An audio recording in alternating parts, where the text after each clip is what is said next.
This episode of the Busted Wide Open podcast is brought to you by Blueberry. Blueberry offers the best media hosting, accurate listening stats, and their all-new PowerPress Deluxe sites, a no-setup WordPress website for your podcast with all the necessary links to share your show with the world built right in. If you currently produce a podcast and are looking for a better media host or looking to start a new one from scratch, head over to orbitaljigsaw.com/BWO and sign up for the best media hosting and a PowerPress Deluxe site to get your first month absolutely free.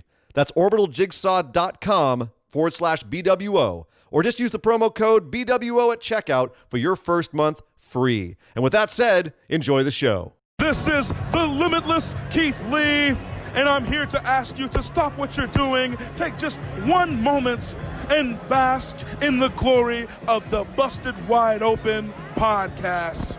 Mwah.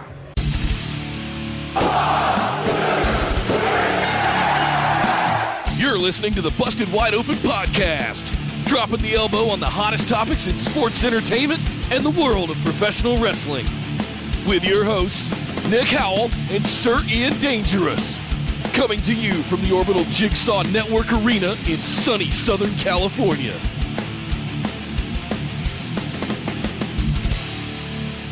Welcome back to the Busted Wide Open podcast, but if this is your first time joining the show, I'd like to welcome you to our NXT Takeover in Your House recap and analysis. My name is Nick Howell. And I am Sir Ian Dangerous, and that's right, Nick. We have just seen NXT Takeover in Your House, a.k.a. the dad joke of NXT Takeovers, because get it? You're in your house. I'm in my house. We're all stuck in our houses still, supposedly, or at least we were when they first announced the name of the show. Now everyone else is out in the street, apparently, but it's okay. They still called it In Your House, and they brought everything back. All of the Todd Pettengill was there. The old graphics were there. The old set, like it was essentially their modern take on an old 90s In Your House show, but the card was very modern, and we got to talk about all of that, Nick. I don't know if you want to do our housekeeping real quick here, because we got to talk about this show. I'll do the TLDR version. BWOpodcast.com. Everything else is in the links down in the description down below. But make sure you subscribe here to the channel, youtube.com/bustedwideopen, and got your notifications on, because we're about 2 weeks into our brand new daily show called BWO Daily. And if you're checking us out for the first time, you definitely want to make sure you hit those for all your daily news at the end of each workday. But yeah, Ian, let's not waste any more time. I think everybody knows where to find all of our stuff. Let's head over and start breaking down what happened tonight at NXT Takeover in Your House.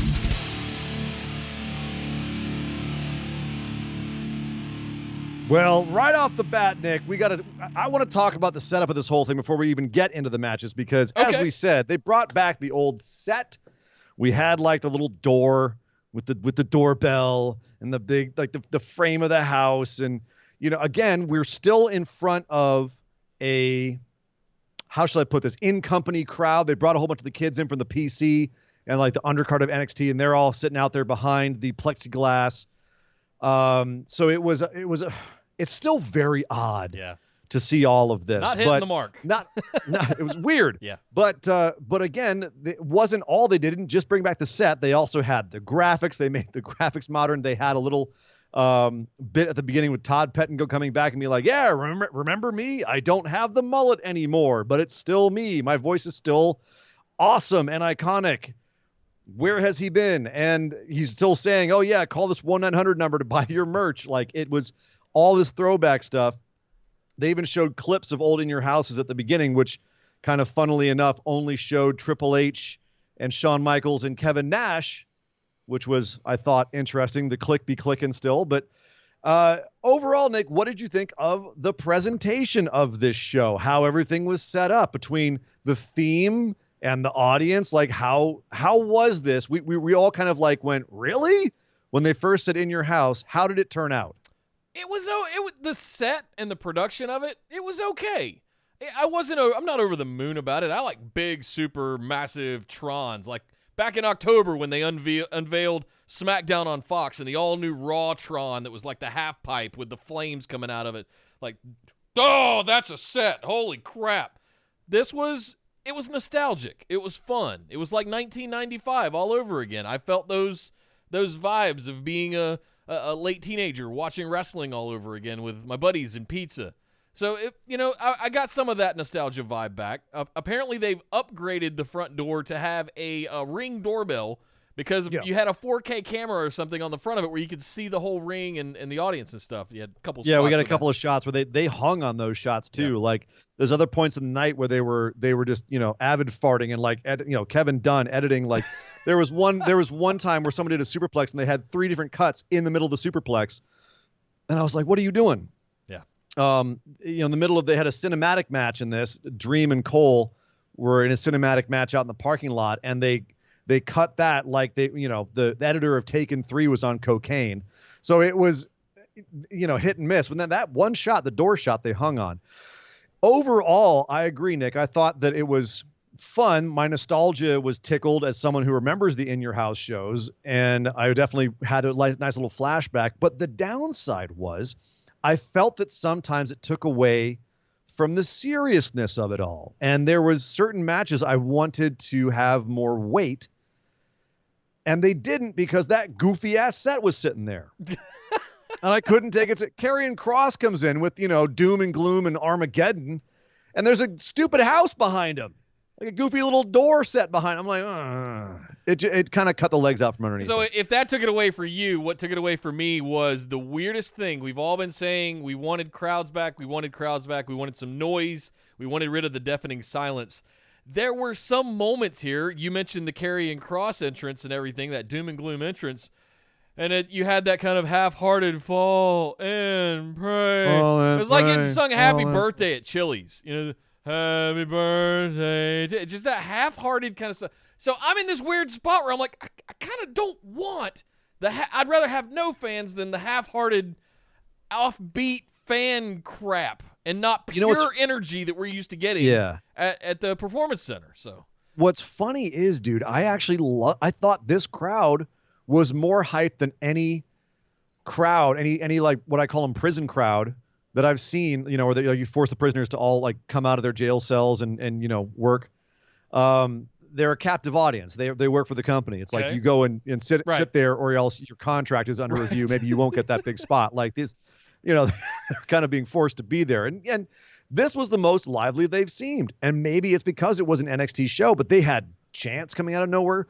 Some of which I've never heard I've never heard a Culero chant in WWE. I want to throw that out there right now. I've only heard that on the indies, lucha stuff, like, so that was really cool. I've heard some chants I've never heard some of the chants they threw out there. So props to them for actually bringing some serious energy and feeling like a real crowd for some of these matches. Yeah. Agreed, Nick, at some points it felt like it dipped or they weren't quite on the same page. Adam Cole does Adam Cole Bebe, and everyone's booing him as opposed to doing it with him. Almost like they're being told, you boo the heels, you cheer the faces, and there's nothing like a regular, a Bizarro Land crowd where there may be some audience members that are, doing the lines with the heels. So it still was a little bit strange, but overall, I thought this was the best crowd we've seen since WWE started introducing the NXT PC crowd to the ringside. That I agree with, and let's not also... I will kind of give it a pass for tonight's show to the extent that we know that this was probably the tail end of about 4 or 5 different Raw and SmackDown tapings. So this was, they've been there for a while doing all this stuff. Apparently, I read that they're shooting Backlash after shooting, I have to look at it again. I was going to do this for the story for news tomorrow, but I'll throw it in here. They are actually going to make these guys go in at 8:30 a.m. on Tuesday, and they're supposed to be there till midnight. It's relentless. So it's brutal. Also, so they had you want to be a wrestler. It's not just taking bumps. Right. Code Orange did the theme song, and they actually played, quote unquote, live at the beginning of all of this, as Triple H has done before, where he's had a band come out and play to varying degrees of success. Where would you rank this on the band plays live before a show, Nick? Like of the ones you've seen, The ones that where would stick you out put in your my memory are the Aleister Black entrance, obviously. that was a great Poppy one. doing Io Shirai was fantastic. Shockingly. Yeah, I wouldn't have expected that one. But this one was it was fine. It's a performance. They can do that, but I'm like you, I would have liked to have heard them do it live, but it's pre-taped. So It was I understand. very obviously it was like Nobody sounds that perfect. well, you know? no, and especially when they're obviously like singing on and off the mic, and yet it sounds exactly the same. As someone who is a live performer, I was watching this and pulling my hair out. But at least they didn't completely bomb like the guys who did Cody's theme the last time they did that, whatever it was, All Out, I think, or All In, where it sounded awful. I hear, and credit where credit's due. Playing live is hard. Playing live on TV is harder, but not trying at all is kind of like, well, why are you even here? Yeah. So if Beyonce can do it at her concerts, fine. Code Orange can do it on a NXT pay-per-view. No, you're a metal band. Sack it up. I agree. Play if you can't play live, get out of here. You're not a real band. I like the I'm song a purist, though. I like though. the track. I'm a purist, but let's talk about the actual show, though, Nick. We're sitting here and talking about the window dressing when we got to talk about what's outside the window, and that is starting off with the women's 3-on-3 tag match.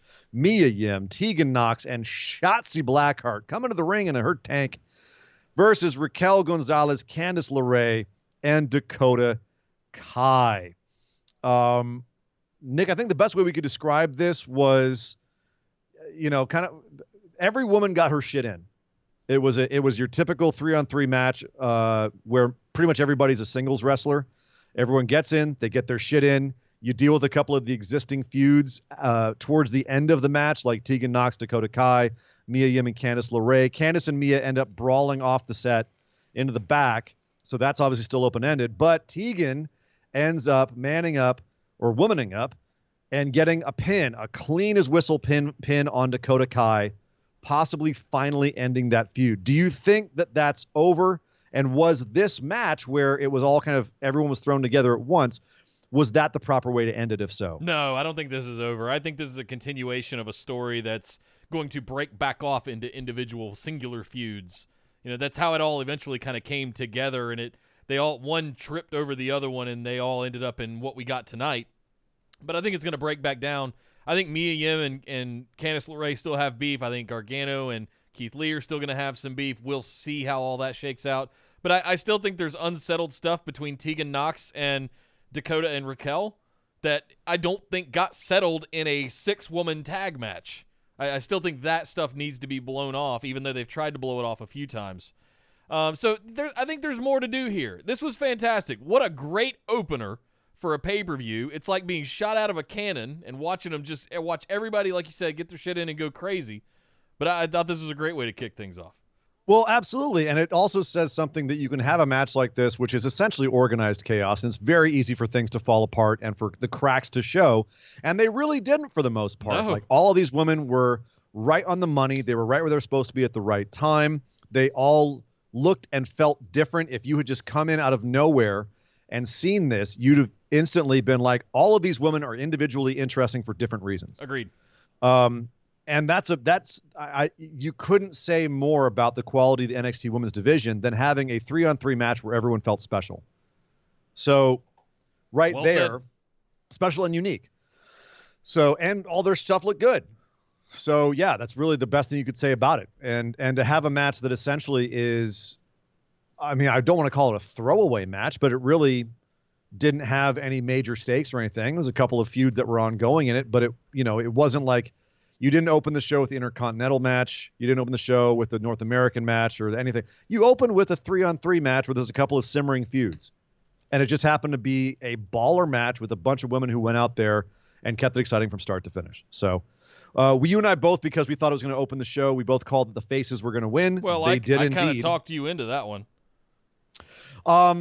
Well, you did, but then once I thought about it and was like, oh, they're probably going to open the show, it made all the sense. And it went down pretty much how we expected, with Tegan picking up the win. And I personally hope it's done, because I think it's going to be long in the tooth if they keep going with that. It very well could be. What I'm worried. It's It's settled for now. The odd woman out here is Shotzi Blackheart. And I think that woman's got a big future in front of her. And let's see what happens with their. I think Mia Yim and Candice LeRae have definitely got more in the tank. But I'm with you. I hope Dakota, Raquel, and Tegan are kind of done, and we can move on from that heel turn that was last November. It's been going for 8 months. Funnily enough, on the other side of things, one feud that basically didn't have any build. It had almost 2 weeks of there was nothing.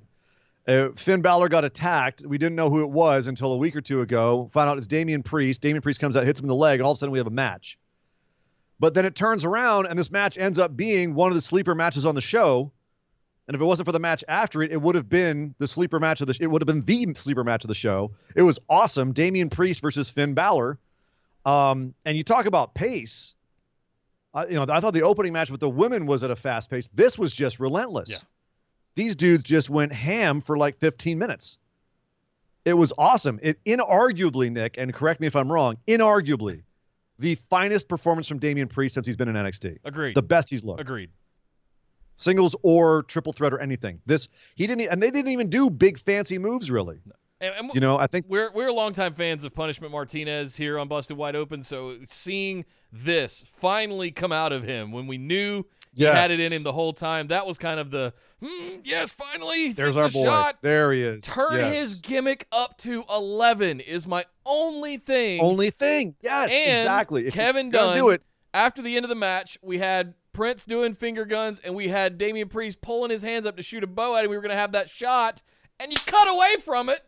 It's not Kevin Dunn in NXT. That would be the Tripster in the back and whoever he's working with who's running the actual board. So, yeah, I think they must have just not seen it or something and not caught it. But it is what it is. The match itself was absolutely lights out. Loved These it. guys were hitting hard. They were going all over the place.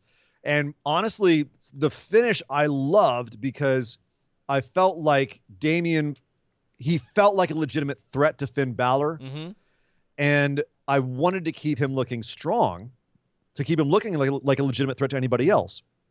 And they did because Finn essentially had to kill him to put him down. Damian looks like he's going for a big razor's edge off of the ring apron onto the steps below, but the lower part of the steps, because the steps have been separated earlier in the match. So it was going to be a huge fall.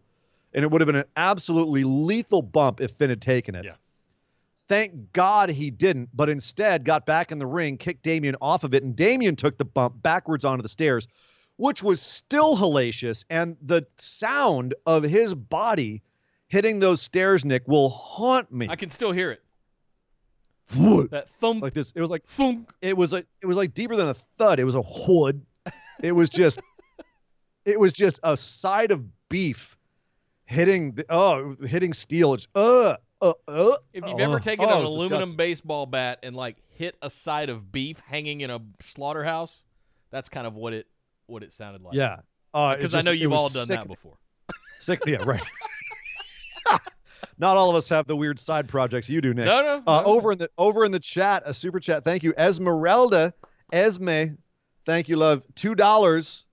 She says Punishment Martinez has entered the chat. Punishment Martinez has entered the building, and not only that, but he has finally staked some claim here. He doesn't just go outside and take that huge backdrop onto the steps. He then gets back into the ring and eats 2 coup de grace, one to the back of the head and then one right on his chest before Finn finally pins him. So Finn had to kill him to put him down. So even though Damian does lose here, I think that he kept a little bit of shine because Finn had to absolutely murderitize him to keep him down. It was the nice double tap at the end to put him away that I loved. That was fantastic. Yeah. So to me, I feel like they haven't really established that he's reached his peak. Okay, he's not going to get any further beyond this point. I feel like, okay, Finn is just beyond him and he killed him, but he could have a comeback. Yeah. You know what I mean? I feel like they left that open a little bit. Yeah. So maybe that's just being a fan of his and hoping that his stuff improves, hoping that overall, as you said, they got to turn his gimmick up a little bit. He's missing something. He's at 90%. Yeah. But this was definitely the best he's looked and the happiest I've been with a performance of his. And Finn looks like he's just on gangbusters right now. Yeah. Will James with a $5 super chat says that bump was just a normal bump, but in Priest's deep voice. Well played, sir. Well said. Well played. Bump. Thank you, Will. Exactly. Yeah, I didn't know I wanted this match until Yeah. about halfway through it, and then they were just going nonstop. I think that's why it was a sleeper, Nick, Yeah. is that you and I both on the show said we're not really excited about this. No. And this overperformed. I want to love it, but I think we talked about it on the kickoff show in the chat. I said I wanted to love it, but I couldn't find the care. You know, all we really had to go on was he hit him with the baton in the knee one time. Right. Okay. He wants to take out Finn because Finn's a big target. Oh, okay. All right. No story, but they told a fantastic match and a great story in the match. So, boom. Nice. However, the next match was the show stealer of the show, unsurprisingly, performed by the man who has stolen every pay-per-view he's been on so far, Keith Lee versus Johnny Gargano. And on paper, you had to have assumed these two were going to go out and have a good match. Two of the most consistent performers in NXT right now. But also a match, Nick, that we haven't really seen Keith have yet. He hasn't really had any big matches against... Roderick Strong comes to mind. But this was much more of a giant against a little man. And Johnny looked like a little man in this match. Yeah, he did. And it was all about how does he cut down this mountain. And Keith didn't do any like big high-flying spots. He didn't do any of his incredible acrobatics that he can pull off. This was about him acting like a big lumbering monster, old school, big wall of meat like you have in WWE, and him playing it, frankly, Nick, to freaking perfection. To perfection. Yeah, what we got out of it was the strength spots. We got the Spirit Bomb, and God Almighty, the Spirit Bomb, the Pounce into the hockey boards. He pounced him boards. through the damn plexiglass at one point. Now, I've seen a lot of hockey spot. games. I've been to a lot of Kings games in LA. I don't know that I've ever seen somebody charge at somebody that different size, with that much ferocity. No, I've seen hockey guys go through the glass, but I've sure. never seen. So this was the Adam Cole pound spot just with props. Yeah. So it was awesome this time as well. The strength spot that got me was Adam Cole trying to do some sort of armbar on Keith, You mean standing Johnny like Gargano? Keith standing up. Not Adam Cole. Johnny Gargano. Yeah. What did I say? Adam Cole. Adam Cole. Little guys. Johnny Gargano's got Keith Lee in a standing armbar, and Keith curls him. He curled him twice, Nick. He curled a full-grown human being twice. That's a big boy. It was, and then slammed him off it was insane. So yeah, Keith played the big lumbering beast. Johnny Gargano tried to play the little wily guy. And at some point, Candice came out to distract. Mia Yim came up to clean up that mess. She and Candice brawled off again. Johnny reached down into his trunks and fiddled around with little Johnny there and pulled a key out from underneath it. That's his thing now. He's gouging people's eyes with keys and reached up and gouged Key's eyeball. So Keith's busy right now getting some antibiotics for the pink eye he's about to get. Ew. I don't even want to know where Johnny was hiding that thing. He's got like that penis pouch. It's like he's uncircumcised. It's just like hidden up there. Okay, come pull it out there. on. No. Oh, God. Like the sound a rubber band makes you pull it back too far. So he gets the key, stabs Keith Lee in the eye. Keith, he still can't pin Keith. Kick him in the head over and over and over again. Can't put him down. Keith finally mans up. Power bomb, spirit bomb, big bang catastrophe. 1, 2, 3. Keith Lee retains the North American Championship. What a freaking match, Nick. Wow. And listen, when Candice came out and then Mia was right behind him, threw her into the ring, chased her through the ring, and both ladies ran out the other side. I was waiting, and then we got the Johnny Key spot, and I was like, that's gonna be it. This will continue. Johnny's gonna win. Okay. It's kind of all playing out the way I half expected it to. I did not expect, full disclosure, I didn't expect Keith to retain here when we did our show yesterday talking about it. You did not. So you did not. But yet I'm pleasantly surprised. We both picked Gargano to pick it up. We both thought Keith was going up to the main roster. We both thought they were going to seal Johnny's heel turn with the championship belt. Yep. I guess that might still be coming down the road, but Keith beat him clean as a whistle here. Yep. Johnny threw everything at him. Not everything, but he threw a lot of stuff at him, and he just could not beat him. Pink eye, conjunctivitis, car keys, all kinds of stuff. Just couldn't take him down. He had the bum hand because he'd slammed Keith's hand into the stairs the other day, and he was picking at Keith's hand the whole match. Still couldn't put him down. I was surprised.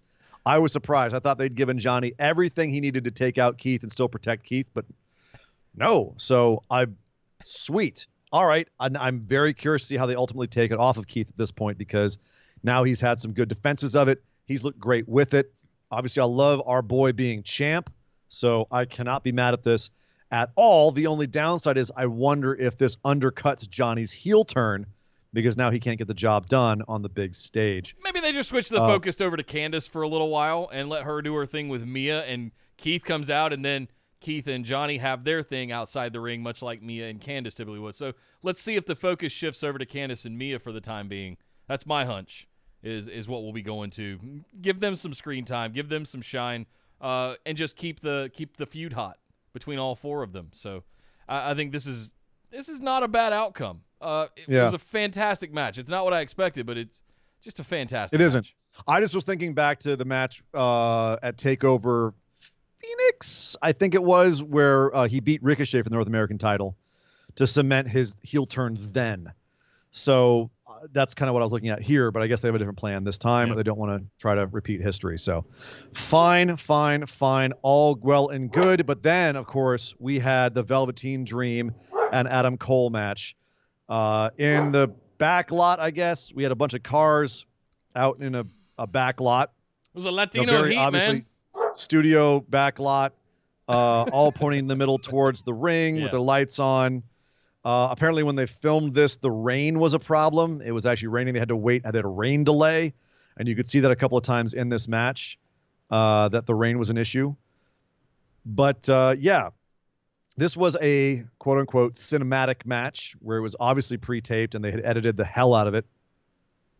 But it was also Velveteen Dream's last shot at the NXT Championship. If he lost here, he would never get the challenge for the NXT Championship again while Adam Cole holds it. Right.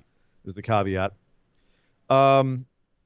Nick, what was your overall impression of how this match, like the presentation of this match with the cars in a circle and the light and then the edits and everything? What did you think about how they did this compared to like the other ones they've done? The final beat. I mean, I was waiting for John Cena to come out with a lawnmower. For crying out loud. Listen, the spot with Adam Cole falling off back off the ladder onto the windshield, the big truck driving in. I guess Dog Ziggler liked the truck too. Dog Ziggler was actually not a fan of this match. Even while this match was going on, he was barking at it. Wow. Okay. It was the only time actually during the entire show that he woke up and was upset about something. This was the actual match where he was watching the screen and not happy about it. But that being said, it was because the moment that he freaked out on this match was when Dexter Lumis crawled out from underneath the ring to attack the Undisputed Era, who had shown up to help Adam Cole. So it's understandable that dogs don't like Dexter Lumis because he's a terrifying individual. So I was going to save that bit for last, but the match itself overall, it seemed to be more about the presentation than the match itself. And I would equate that around the Boneyard match quite a bit. That was more about the presentation and the antics than it was about wrestling, right? Right. Much like the Boneyard match, but it's still not entertaining, right? It was very entertaining. Well, here's the difference though. The Boneyard match was fun because it didn't take itself that seriously. There was some really goony stuff in the Boneyard match. Really goony. Random priests showing up for them to just knock down and then disappear. Gallows and Anderson getting literally murdered to the point where they never showed up in WWE again. AJ Styles getting literally murdered. Undertaker coming back from the dead and appearing behind AJ on the track. And like the light. Where'd the light come from? It's cinematic. Right. Not the case here. Here, it felt like two guys on a studio set just kind of rumbling, like, bouncing around, and there's a couple of spots they had to do. It was dry. It didn't feel engaging or interesting. The editing was absolute freaking garbage. Way over-edited, overcut. The first thing I was thinking about, because of the color tone of the whole thing and the fact that it was a little contrast was a little bit high, it reminded me a little bit of Lucha Underground. I can't help it. The difference is Lucha Underground, they hold on takes. They let you get through the entire move. This was the match where I think it was Dream gave Cole a superplex, and they cut 3 damn times in one move. What are you doing? It's a move. Let's see the whole big whoop, boom, up, over, and down move. That's what makes the move impressive, is that it's a huge arc, not snip, snip, snip, snip the whole way down. To me, they're cutting around camera angles there. It's not a matter of 3 cuts in the same move. It's about which angles look the best for the shot. Why weren't you had this? It's a setup. It's a setup thing, man. Why not have a camera in the right place to catch the whole move? I know. I'm with you. There's no excuse for that's not an excuse. I know. Kyle O'Reilly and Bobby Fish, not Kyle O'Reilly, Roderick Strong and Bobby Fish jump up in the back of the Bigfoot truck and start hucking chairs ECW style into the middle of the ring. I think there were about 127 chairs thrown into the middle of the truck. ring. The Bigfoot. Adam Cole drives to the ring in a Bigfoot truck. Can you believe that? That was actually one of the most entertaining things about it. Lynch, yeah. It was Becky Lynch's truck. They just repainted it. Right. My favorite part of this whole thing, though, match aside, all of the stuff aside, yes, I love that they threw the chairs in. There were 2 things I want to call out. Referee Drake counting onto one of the chairs and then selling his arm as if he had hurt his arm counting. Yeah. He's a CZW guy, man. Quality. Chairs hurt him. Quality referee. I mean, that's some Rick Knox caliber stuff right there. The other thing was when Dexter Lumis did show up, Roderick Strong was going for a chair that was half sticking out under the ring, and you saw the chair get sucked in underneath the ring. What was that? And Dexter Lumis just bursts out from under the ring, and oh God, it just scares. It was spooky. It was spooky. I love that he just lives under a ring. Yes, but he beats that's old school. Beats down Bobby Fish, Roderick Strong, and then throws them in the trunk of the Chevy Malibu they drove in, and drove them away, bringing the prophecy of his drawing from Wednesday to fruition. He said he was going to kidnap him. He didn't lie. That part blew my mind. Nick, I need NXT this week to open with Roderick Strong and Bobby Fish tied to a table with saran wrap, completely immobile. The entire room is covered in plastic. Yeah. And Dexter Lumis just walks through the door and just stares at them. I need it to open like that. Just please. With some third-party narration going, "My dark passenger." Exactly. My dark passenger. He's covered in Vaseline. Right. Oh, it'd be great. Yeah. Oh yeah. So, so that was the best part of the match, was the Dexter Lumis segment. Yeah. And the bump Adam Cole took onto the car on the windshield was pretty nasty too. But okay, Nick, let's talk about the elephant in the room. Sure. The match ends with Adam Cole taking out Velveteen Dream on the chairs. Panama Sunrise onto the chairs. Sunrise onto the chairs. It's over. Dream over. He cannot challenge for Adam Cole's championship again. That's 2 in a row Dream has dropped, and this one was as clean as you get in this kind of match. What does this tell us about their perception of Dream? And by extension, do we start to worry about those allegations that are floating out there about what Dream may or may not have done with an underage boy in real life? That's a big question. And all we can do is, we've already done our speculations on it. We don't have any new information on it. He's going to have his day in court. There's going to be all of that stuff. But metaphorically maybe, but yeah. Sure, but do you strap someone where that is still in question? Absolutely not. So That's really what it comes down to for me. And the other elephant in the room here is Adam Cole's contract expiring in August. It's almost guarantees now at this point that he is going to re-sign if he hasn't already.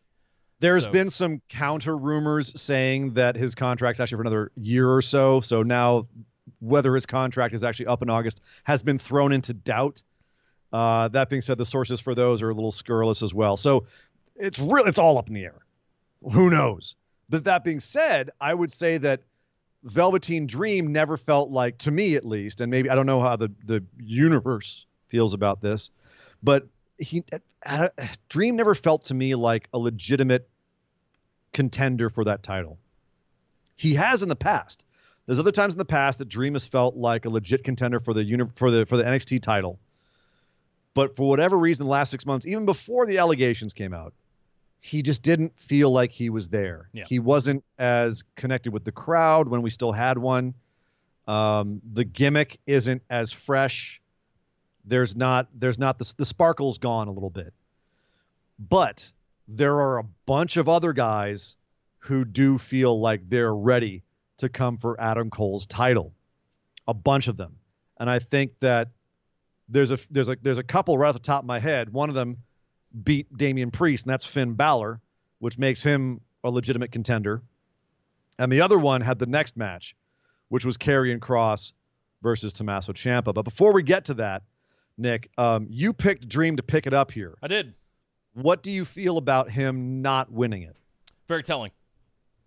What is it telling?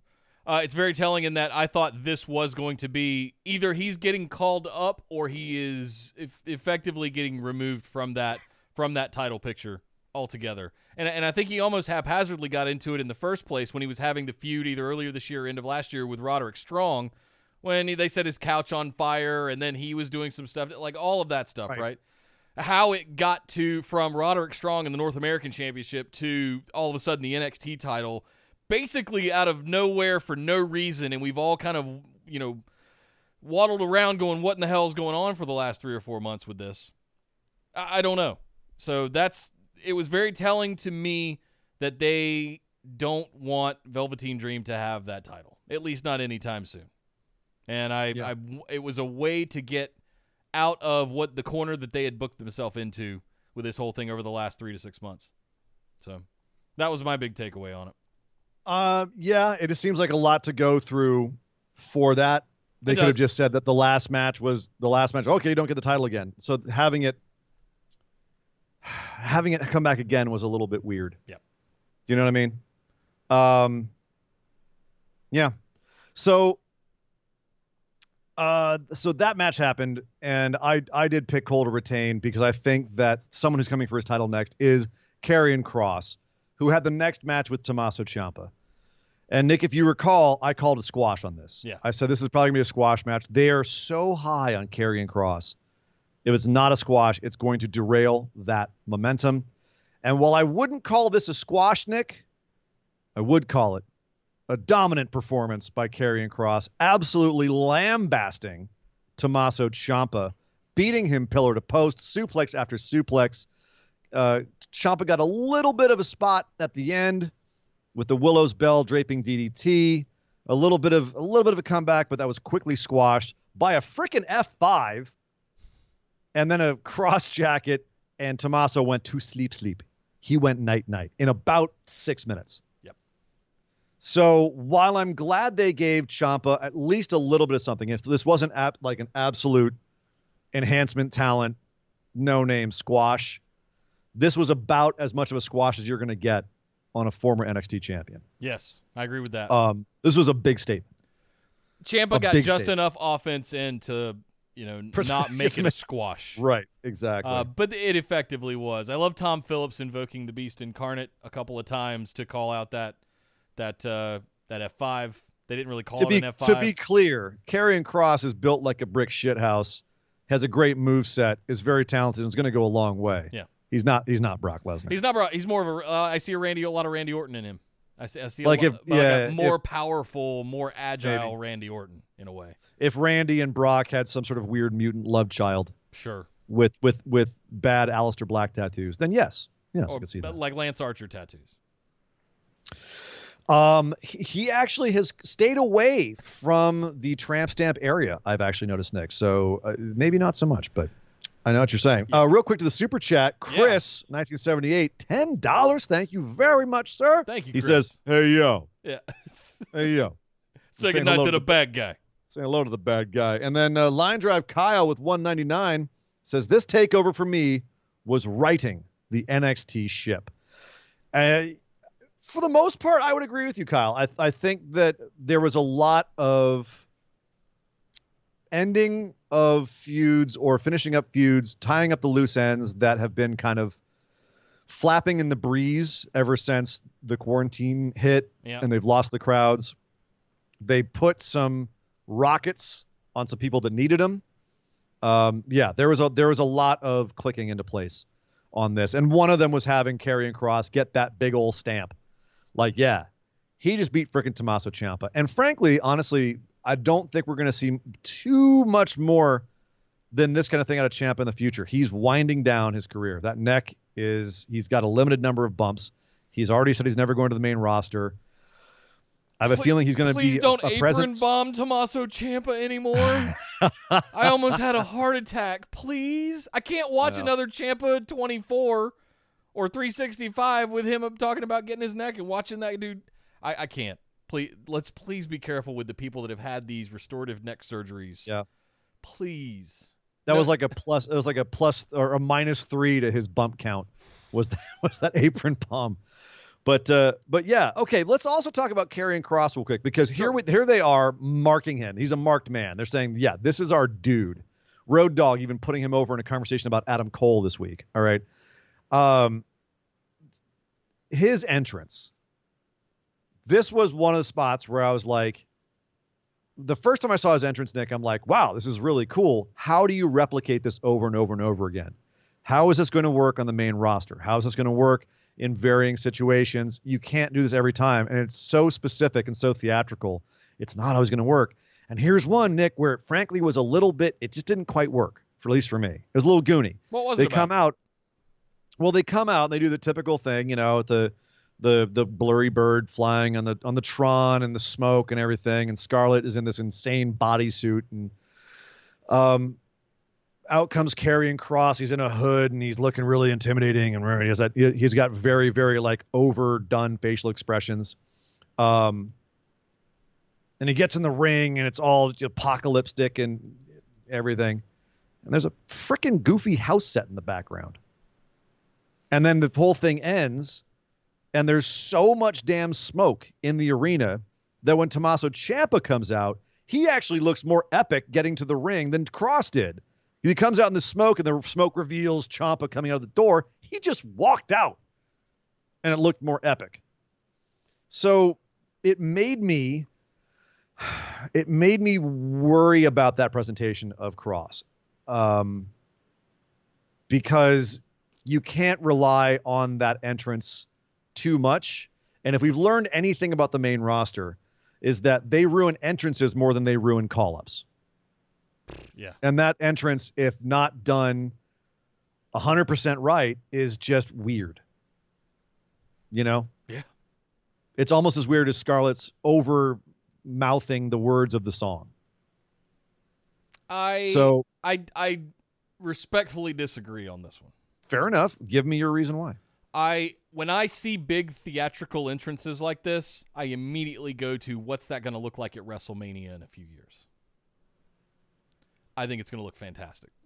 I think if they hone in on the slow motion bird flying, the amount of look, as elaborate as Undertaker's entrance is, they can make a Karrion Kross entrance, right? And I'm going to stop right here in the mid explanation and go, Chris, 1978, just ordered to put it in my eye holes, Sir Ian Dangerous. Is it a T-shirt?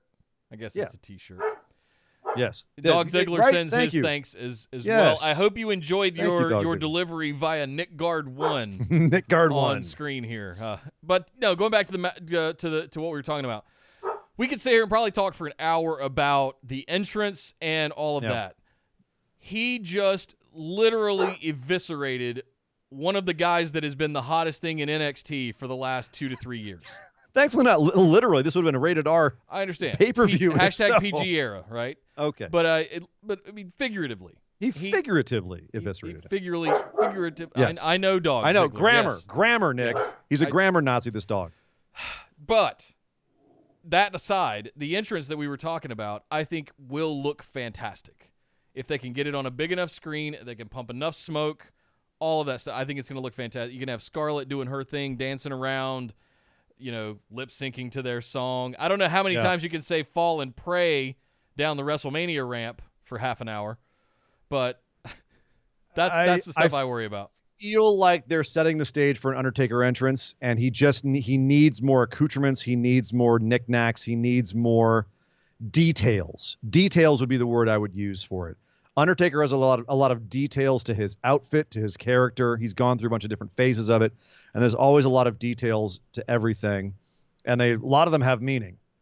Yeah. Right now, Karrion Kross comes out looking like a creator wrestler, and around him is all of this really like visual and symbolic stuff, and then you've got like Caw number 3 coming out to the ring with a Brock Lesnar moveset. I think they tried to do a little bit of that this time more so. He was in the black leather jacket, and he walks out, and he looks and turns to the side into the camera. I can see them trying to do different things. But just like I say with Damian Priest, he turn it up to 11. Make the character match the entrance. It's already up to 11. Everything has to match. Yeah. You know what I mean? Like, you're right, but they've got to get Kross himself to match his entrance. Yeah. And like he's mugging like crazy, but then he's in like just basic, wrestling gear. Black trunks and black boots. Yeah, like it'd be like John Cena coming out now in his Ruthless Aggression outfit. Right. Right? It doesn't fit the gimmick doesn't fit. Like you've got and like all the neon and Don't Give Up behind him, but then he comes out in his little shorty shorts, his lycra shorts, and not his jorts, and then his lycra shorts with the little spiky hair. It wouldn't fit, right? This feels a little bit like that. Yeah. Where you have like the Undertaker 2.0 entrance, and then like basic dude comes out. So all right, we don't want to harp on it too much. Like we already made our point. Yeah. Well, we made. I said we could talk for an hour about entrance logic and how to, we really could all that stuff. But yes, Chris 1978 in the chat, $2. He says, but these go to 11. I think he's referring to Damian Priest and Karrion Kross as their entrances or their gimmicks go to 11. I think the entrances do. The entrances are 11. The characters do not. Like an 8. Yeah. Right. Yeah. But why not just make 10 louder? These go to 11. These go to 11. The next match, the main event. Nick, we haven't really talked about the layout of the show yet. The NXT Championship defended third from last, by the way, which was... honestly, when I saw that, I thought that was very telling. Yeah.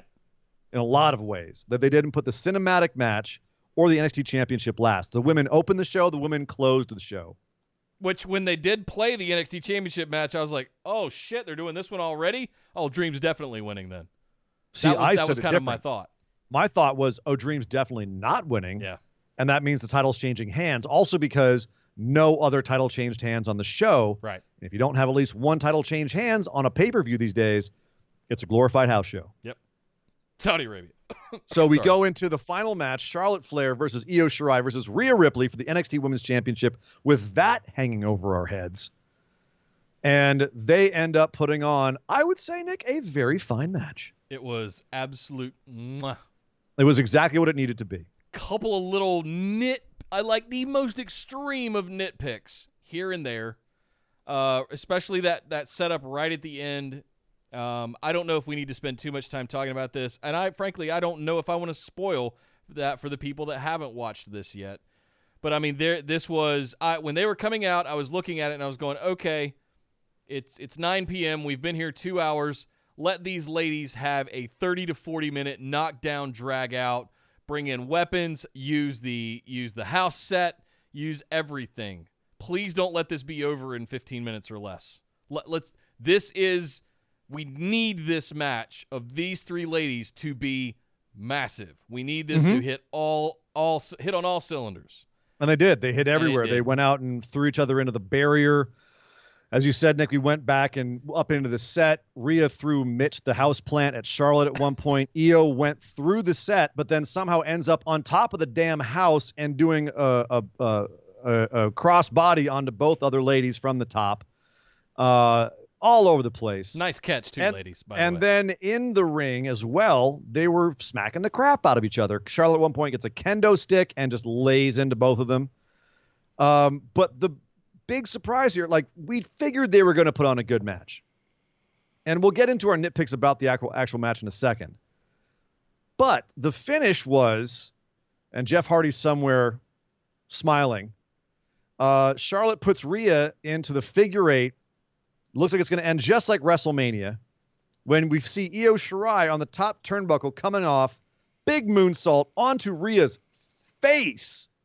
Absolutely. If Rhea doesn't have a broken cheek. To face. Knee to face. Hashtag Shinsuke. And as Charlotte is unaware that Rhea's been hit, she continues that move, her figure 8. Io pins Rhea's shoulders down. 1, 2, 3. Io Shirai is your new NXT Women's Champion. And Charlotte has had the belt taken away in her first pay-per-view defense. Not mad at it. My goodness. And then, by the way, we cut away, and when we cut back, Io's in the ring celebrating on the turnbuckle. Streamers everywhere, confetti everywhere, full-on Japanese-style celebration. Even though we don't have a crowd that can do it for her, they got it done anyway. That was an awesome touch. But here, okay, so let's talk about this, Nick, because coming into this, the story is pretty much, I mean, my beef with this was Io felt like a third wheel. She felt like someone who was just there to eat the pin. The real story was Charlotte and Rhea. And for most of this match, Io looked like she was out of place. You have these two absolute houses of women, just massive walls of muscle as far as women are concerned. And they're beating the crap out of each other. And Io just looks like she's out of place because she's like half their size. Right. So she just looked like and she made her presence felt, flying around, doing a bunch of more acrobatic moves, came off the top of the house as we talked about. But did this feel like it should have been more about Rhea and Charlotte? Or did it already feel like it was all about Rhea and Charlotte? And Io snuck out the victory. And I'm asking about the match itself because what comes next is a separate topic as well. Okay. The same theme. To answer your question directly, I feel like we've already had Rhea and Charlotte. I'm happy. I like that we got a couple of little hat tips and nods back to Rhea and Charlotte. But to clarify, Nick, what I mean by Rhea and Charlotte is Rhea had all the momentum coming out of last year. This was the story they told. Yep. Rhea, like, she was the hottest thing in wrestling. She had massive wins at Survivor Series, destroyed Shayna Baszler, and immediate NXT champ as soon as she came to NXT. Like, all of that, and she hit the wall that was Charlotte at WrestleMania. She hit a brick wall, stopped her cold, and now the perception is she's not as exciting. She doesn't have all this momentum, right? That's the story, is that Charlotte stopped Rhea. And Rhea still needs to get that back from Charlotte. And she did in this match. She was, at the end of this match, Rhea was pinned, and Charlotte had her dead to rights. Yep. So Rhea she's been knocked way down on her peg, right? She's knocked down a few pegs. And Charlotte is still Charlotte. She didn't get pinned. She got trick-orated out of her title. Yeah, and it reminded me a lot of the semifinal triple threat match from the Cruiserweight where Kushida had Jake Atlas in the armbar, and here comes Drake Atlas shooting in, pins Jake Atlas, 1, 2, 3, Drake Maverick moves on. So I see where your sneakery is coming in. I get that. And kind of as a smaller woman, you kind of have to do some of that sometimes, especially when you have two units like Rhea and Charlotte in there just beating the holy hell. You got the super riptide again, like she gave to Shayna Baszler to take the title initially. She got that on Charlotte. Yep. Io breaks it up. You got the high spot as Rhea and Charlotte were tossing it up outside the ring, out by the house.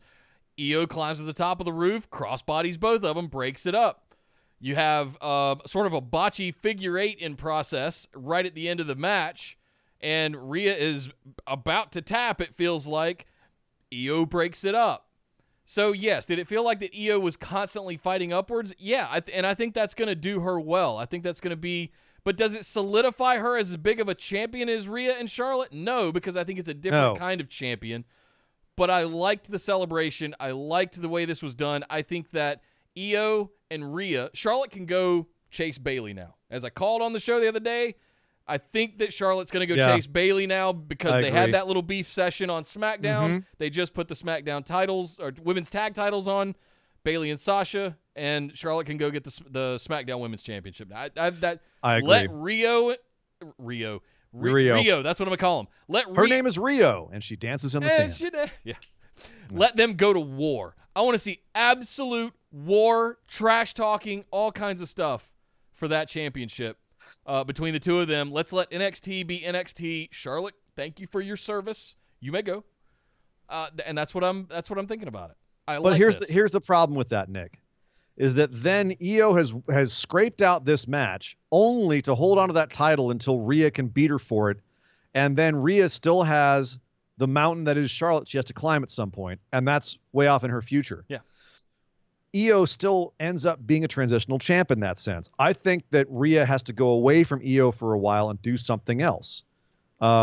Otherwise, you run the risk of Io's championship reign meaning nothing and everyone forgetting that she's a champ. And that's partly because the women's title reigns have been so long in NXT for the last few years that it feels like if you don't have, Asuka, Shayna Baszler 2-year run, you have a short reign. People forget that Kairi Sane was a champ. Yeah. So it's another one of these situations where I feel like Io even being involved in this is kind of a disservice to her, because even if you strap her here, which you kind of the only way that you could actually not have this all be a disservice to her is to strap her. But even if you put the belt on her, now you're in the predicament where you've got a Rhea Ripley, and Rhea wants that belt. And she also wants revenge on Charlotte. And she kind of needs the one to get the other, and now Charlotte's gone. So what she going to do? She can't go to main roster unless they call her up, which is one option, and that could be cool. Royal Rumble next year with Charlotte as a champion and have Rhea challenge her on the main roster. But you still the issue here is Io Shirai. What do you do with Io Shirai now? She already felt like the third wheel in this feud. If Rhea goes after Io, it feels like she's ignoring Charlotte, and that undercuts Rhea because the real enemy is Charlotte, because Io just snuck out the win. So, and then if you have her go for Io, she's got to beat Io, and then that's bad for Io because she drops the belt. So it's a really awkward situation for Io here, I think. I like having Charlotte be the final boss for Rhea and her having a goal and something to get to. But again, this kind of leaves Io out in the cold unless you get Rhea away from Io and do something completely else with her. Sure. And Nick, I know we got a bunch of super chats we got to get to. We just got caught Kyle up there. said basically the same thing I did. Rhea and Io need to go to war through all the way through Mania after this. Make it Gargano, Ciampa, Ember, Asuka. Oh yeah, I don't know if there's enough beef there for those kinds of things, but the Ember Asuka reference I get.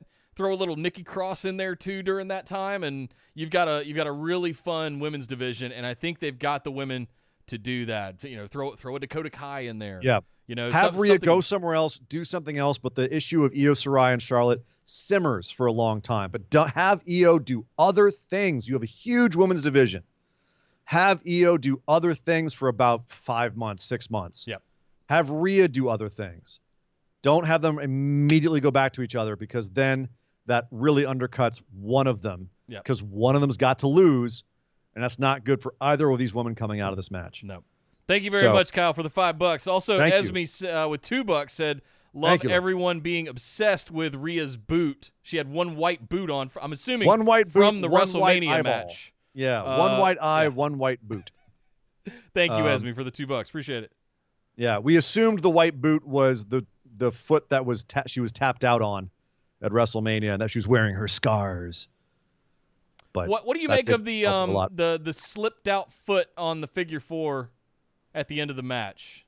Much ado about nothing, or much ado about nothing. Right. It is what it is. Yep. It happens. Yep. It happens. The story was still there. That's all that matters. Yep. So we will see what happens next with the women's division. Lots to do there. NXT's women's division is probably the hottest thing it has going besides Keith Lee.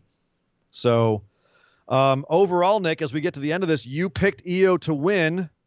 I picked Adam Cole to retain. Everything else we agreed on, and won or lost accordingly. We tied on the pick'ems on this one, my friend. We end up even. So let's talk about the whole show. Let's wrap it up. Yep. Where did this rank on the TakeOver rankings? Like, how was this? Was this just like a solid show? Was it below average, above average? What did you think of TakeOver in your house? Absolutely solid. But if I look back at a TakeOver Portland, TakeOver 25, I'm just, it doesn't, I don't feel as hyped as I did after that pay-per-view. I can, the bringing back of the War Games matches. Like, I'm looking at the greater TakeOver set that we've got at this point. The TakeOver Brooklyn 2, I think it was. is one that stands out. We had the breakup. No, it was the Takeover New Orleans, where Takeover 25. Like, yeah, we can list off. There's so many, and I don't want it to take away from any of the matches and some of the new superstars getting a lot of shine in this pay-per-view. Shotzi Blackheart, Raquel Gonzalez finally looks like an absolute monster. Damian Priest finally having a good match. Priest finally showing out. Cross getting a big rocket. Io Shirai's your new women's winning the champion. Belt. All of this, like, I don't want to take anything away, but I don't have that, oh my God, what did I just watch? Kind of just well feeling said, Nick. That I normally do. Very good point. Very good point. And I think part of that was the presentation, but a very small part, I think mostly is because a lot of these feuds didn't have a whole lot of steam under them. There was not a whole lot. That's a good point. Like, even in the video packages, like, you didn't have that same sense of, oh my God, this is what a feud. This is going to be a banger match. There was a lot of being surprised by how good the matches were on this, but there wasn't that feeling of, I can't wait to see this match for the whole show, across the whole show. And I would actually say that Dream Cole was one of the lesser matches I've ever seen on TakeOver. I mean, to be clear, it was still a very solid show. It was. The takeovers are never a bad show, ever. They haven't had a bad show yet. This was just not a great show. I would say a solid B, as takeovers go, on the takeover scale. On the WWE pay-per-view scale, we're looking at like a B plus, A minus, let's be clear. But this is, for a takeover, it was just kind of there. And part of that might have been the crowd, part of that the set and the theme, part of that the matches and the setup for the matches and everything. All of the feuds were just kind of meh. Part of that being that even the title feuds were kind of thrown together, I felt like. Had more things transpired, had other titles changed hands, had other interferences happened that had stakes and outcomes beyond TakeOver tonight. Yeah. The best match, one of them, I mean, you could argue the women's match or Keith Lee and Johnny Gargano, best match on the card. Keith Lee, Johnny Gargano was a match about people mocking each other about how they eat dinner. I can't say it any better than that. Okay? Like, that's not a feud. And there was a title there. There was a title. So, yeah, a very good show, obviously, worth watching. But as takeovers go, it was just kind of there.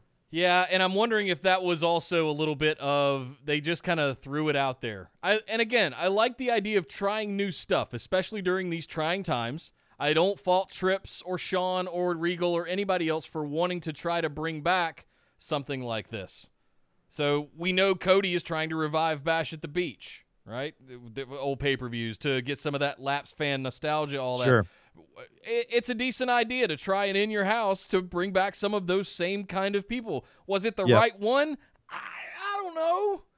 Well, all I know, Nick, and just to finish out here, I'll just say that after watching TakeOver in your house, I'm looking forward to October and watching TakeOver Halloween Havoc. Yes, or Bad Blood. Or Bad Blood. Bad Blood's really good. Yes. Yes. Or Armageddon. Oh, wait, no, that's already happening anyway. We don't need a pay-per-view of that. Got it. Okay, just... One more super chat to get to. Esme sent in $2. Thank you very much. Will it still be defended across all brands? I'm assuming she's referring to the NXT Women's Championship. Yes, I believe she is. I'll say this. No. That was a Charlotte Flair thing. That's a Charlotte That wasn't thing. an NXT Women's Championship thing. No, the belt itself has not been elevated. That was Charlotte just being Charlotte. Charlotte gonna Charlotte. Charlotte gonna Charlotte. Right. Yeah.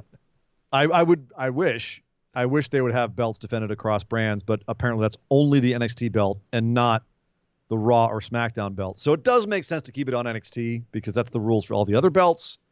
I mean, I don't see why not. It's hashtag WWE logic. I mean, they can do whatever they want. They changed the color of the Universal Championship when Brock took his ball and went home. Because it's only on one brand. That's what I'm saying. It's locked on that brand. All right. So no, Io will be defending it against NXT women. We're not going to see Io versus, I don't know, Dana Brooke next week or something. No. Open challenge. Jeez. Right. Well, there you go, guys. NXT Takeover in your house is in the books. Please let us know in the comments down below what you guys thought of the show. You've heard it here from me and Ian first. So lots of good things, lots of kind of things. What is NXT champion Io Shirai doing in the Impact Zone? It's an open challenge. NXT Championship defended across all brands. Make sure you like this, comment, and subscribe to the channel here so you get access to BWO Daily, our daily news show where we give you a quick bite, 10-minute nugget on all the news for happening throughout that day. You can also find us live streaming every Tuesday and Saturday right here on this channel as well, or you can find our audio podcasts anywhere podcasts are distributed. You can also come over and join us on Facebook. Just search for Busted Wide Open, like our page, and send us a join request to get into the group with the rest of the phenomenal ones. You can also get into our Discord, where we had a very, very lively chat during NXT Takeover in your house tonight. We also have those chats happening at every show all throughout the week. So Raw, AEW, NXT, SmackDown, and more, as well as our good friend Andy Jessup doing his throwback chats, where he's gone back and started watching WCW and WWF stuff from the very beginning and is coming forward. So he does that, I think, every night at this point. He's been doing a few things in there. So definitely get into our Discord. If you want your throwback content, we got your throwback content. Absolutely. Andy Jessup got your throwback content. It's great. Follow us on Instagram and Twitter at BWO Podcast. And if you'd like to get in on some of our brand new, just launched yesterday, merch, you can find links to that down in the description below. What else we got? Patreon patrons. Thank you all to all of our phenomenal ones. If you'd like to get in on some of our exclusive rewards, head over to patreon.com/BWO. Sign up for one of those awesome reward tiers so you can get copies of the show notes, the ability to ask listener questions on our patron mailbag series, bonus episodes at the $10 tier, Skype calls, all kinds of good stuff at the higher tiers. But that's patreon.com/BWO. Ian, what you got? And if you're looking for a little throwback after this in your house, go check out Bobby the Brain Heenan versus Lord Alfred Hayes in AWA.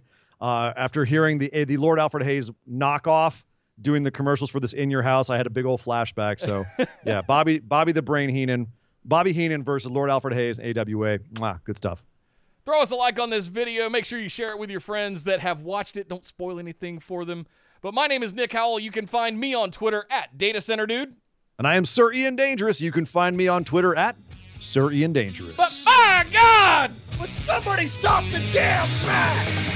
This show is part of the Orbital Jigsaw Network. For more episodes, subscribe to us on iTunes, Google Play, or Stitcher Radio. For details and show notes from each episode, check us out, orbitaljigsaw.com.